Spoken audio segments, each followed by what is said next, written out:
January 2, 1631, Part 1, A Transfer of Interest.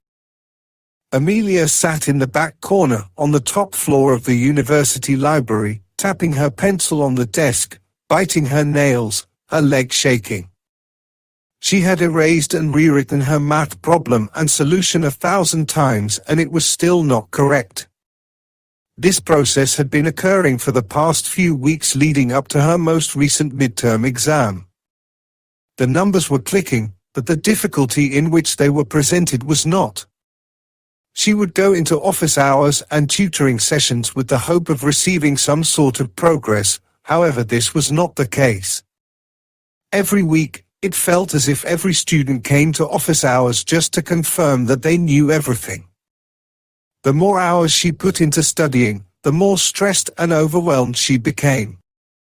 The evening before the midterm exam, she sat in that same corner of the library and contemplated her entire future. The consequences of failing the exam would haunt her, and the guilt of dropping the course would place a permanent dark cloud above her head. What was she to do?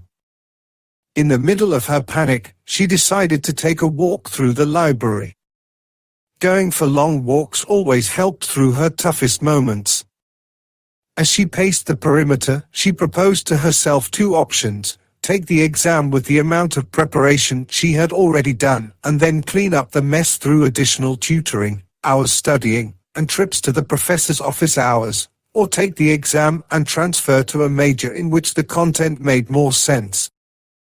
Amelia realized that her future career endeavors needed the use of numbers, but in a different way than that of a mathematician.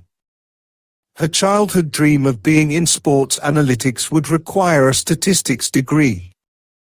As she gave more thought into this idea, she remembered a moment from her last week of senior year of high school. Mr. Adberry had sat her down and discussed possible career paths to consider post-university, as this would help her choose her major. These kinds of decisions about her future were quite overwhelming. How can someone immediately after high school make a decision that would affect their entire life? Mr. Adberry wrote on the chalkboard the words, "Be an actuary," in all capital letters. At that time, Amelia didn't know what that word meant or what that career field looked like. However, when she sat in the library and looked up possible careers for students with a statistics degree, an actuary was at number one. If she couldn't have her childhood dream, she still wanted to be prepared for a strong career. At that moment, Amelia had made her decision about her midterm exam the next morning. She sat down at the desk with 100 other nervous students, tapping their pencils and their legs shaking, and completed the exam. Shortly after, she placed a major transfer request form on the desk of the mathematics office administrator. January 4, 1631, Part 2, Is the Grass Greener? Amelia's first, she met a group of students whom she would develop close connections with as she progressed through her time at university. There is a true bond that develops amongst those that struggle together, which can be applied to both school and life in general. Now, succeeding in the actuarial field is not only about how you performed or the completion of your statistics degree. The next step in the journey is through the completion of multiple exams covering different actuarial-related content. These exams are created to be quite difficult in order to select the most prepared students for this field. Amelia's first attempt at one of these exams was on an early morning in March 1631. Countless nights in the library, running through practice exams and flashcards, all while still completing her regular coursework. She woke up bright and early, too nervous to eat anything more than a slice of toast, scanned through her pre-made study guide, and drove herself to the testing center. When she arrived, about 20 other students stood in line as they anxiously waited to take their exams as well. She watched as students mouthed to themselves last-minute formulas and tips they must have created the night before. Amelia was too nervous to do so, therefore she hummed a tune to herself, as this would usually calm her nerves. When it was finally her turn, the testing center proctor guided Amelia to her assigned seat in a room that looked like a dentist's office. Bare walls and each seat blocked off from the next to avoid students cheating. She sat down, a stack of paper on one side of her and 2 pencils on the other, and she took in the deepest breath she had ever taken. She let it out, eyes wide, and began writing. For Amelia, the next 3 hours felt like a lifetime.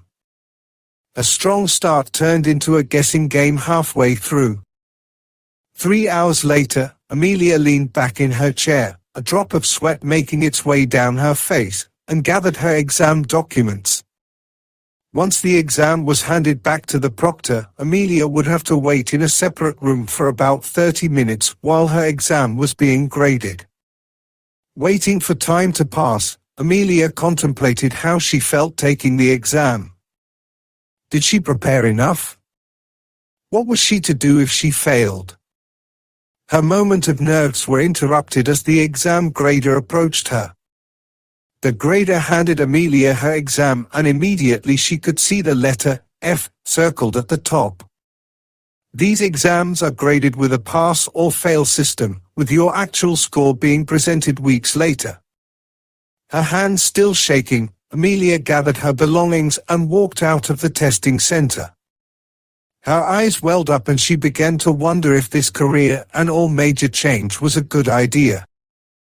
Amelia continued to make attempts at these exams for next few years, each time feeling more prepared than the time before. She would struggle to pass them and contemplated her decision every single time. She leaned on the support from Bennett and her family to guide her through this tough time, and later decided that this venture was not beneficial to her mental well-being. March 6, 1631, Part 3, Knowing Yourself. It is important to note that during this time, Amelia placed a lot of pressure on herself to succeed. The definition of insanity is doing something over and over again, and expecting different results each time. She had repeated this process multiple times, watched the lectures, take practice exams, make study guides, and take the exam again.